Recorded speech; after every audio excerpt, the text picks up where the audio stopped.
Hey guys, my name is Scoby and welcome back to another video. In today's video I'm going to be showing you how to set up and install Gopher 64 on your PC. This is an N64 emulator that will let you play Nintendo 64 games directly on your PC. Let's jump right into this. So the first thing you need to do is come to this link. Links is always in the description down below, and this is going to be to download Gopher 64. We're going to be coming here, looking for the download option here, and I'm going to be downloading the latest Windows version by clicking this link. Now while we have our web browser open, I'm also going to be coming to this link, and this is for 7-zip. You will need this a little bit later to extract games. Simply come here, click this download here, and 7-zip will download. From this point we're going to have all of our files, and the first thing I'm going to be doing is installing 7-zip. So look for the 7-zip exe file here, double click it, click yes on the Windows pop-up that shows up, select an install location. I'm just going to be leaving it on my C drive, click install, and then 7-zip will be installed. And the next thing we're going to be doing is talking about games. Now I will start by mentioning I'm not going to be showing you in today's video where to download or source your games. You will need to find them yourself. A quick Google search will help you out. If your game comes in a .7-zip, .rar, or .zip format, it's first recommended to extract it. To do this, we're going to be right clicking on our game, show more options, hovering over 7-zip, and then I'm going to be extracting my files here. Once your files are extracted, there are typically two formats you will find your N64 games in. Either a .z64 file or a .v64 file. I currently have both of these file types, and any of these will work in Gopher 64. From this point, once you have your games, we're then going to be installing Gopher 64. Simply find our exe file, double click it, and it will launch immediately. We're first going to be testing a ROM or a game file to make sure everything works. Then we're going to be running through a couple of settings that I'd recommend taking a look at and getting everything set up. So the first thing we're doing is coming to local game. We're then going to be clicking open ROM and locating to where your games are downloaded. I currently have my games here. I'm going to be launching 007, click open, and your game should launch right away. From this point, I'm going to be closing it down by clicking the X button on the top left. Now that we know our emulator works, we're going to be running through a couple of settings to get things running a bit better. The first thing we're doing is coming to the left, clicking on the settings tab, and the first thing we can look at is the resolution, and by default it will be set to 1x.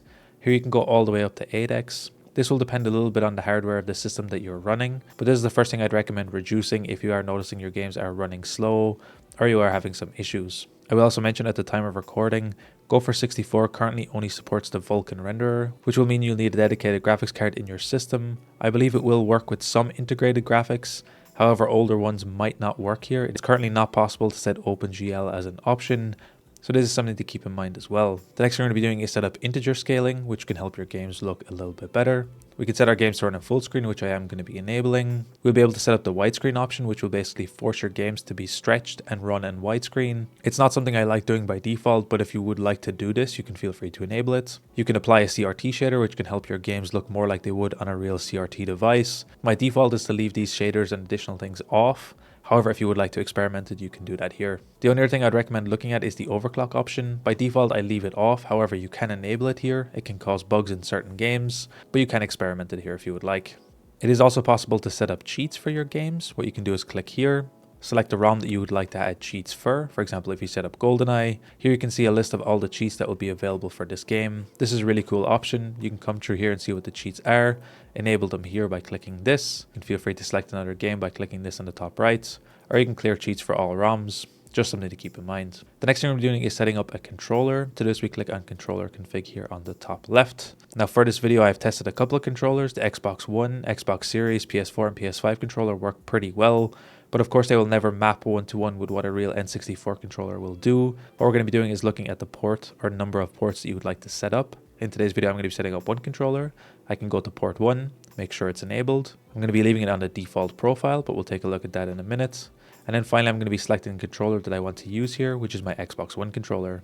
However, if you would like to create a profile, we can do this by coming up to the top left, configure input profile. We will then get this additional pop-up. We then need to give it a name. I'm going to be naming it config1. We can set up a dead zone percentage if you want, or you can use direct input. I'm going to be leaving both of these by default. And then we can start a profile creation wizard, which again will open up this additional pop-up where we need to go through and map all of the buttons that you want. So here you can take your controller out. So select the button for the A key, click A, but you simply need to go through this and set up every binding. Once you have your profile created, you can simply select the configuration for the profile that you want to use. And if you want to enable the transfer pack for your port, you can also do that here.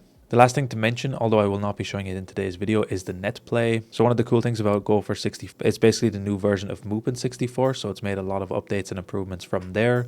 but it also supports Netplay or online play basically by default, where you can create and join sessions. I'd recommend taking a look at the Discord channel, as that's a good place to start.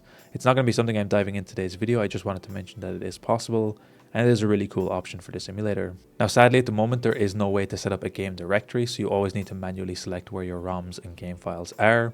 However, if you would like to access your save files, you can click Open Saves folder here. From this point we're going to be launching a game again. I'm going to be launching Zelda. Now depending on the ROM that you select, it might ask for additional files after. So for example here with Zelda, they'll first ask for a GB ROM. If you don't have it, you don't need to worry about it. You can click cancel. And they also ask for an additional GB RAM file, which again you don't need to have. You can click cancel and your game will still launch at this point. These are something to keep in mind. Not all ROM files that you try to select will ask for these additional things, but it is possible that they do. Just like that, if you've mapped everything correctly, your game is going to be set up. You're going to be running at the higher resolution with all of your options. Again, as mentioned earlier, the escape key will return you out of your game and bring you back out to the main menu if you ever want to close down your game. Anyway guys, it's as easy as that to set up and play N64 games on your computer in 2026. If you enjoyed this video, be sure to drop a like. Subscribe if you're new, check out the other videos on the channel. Until next time guys, as always, keep it saucy. Peace.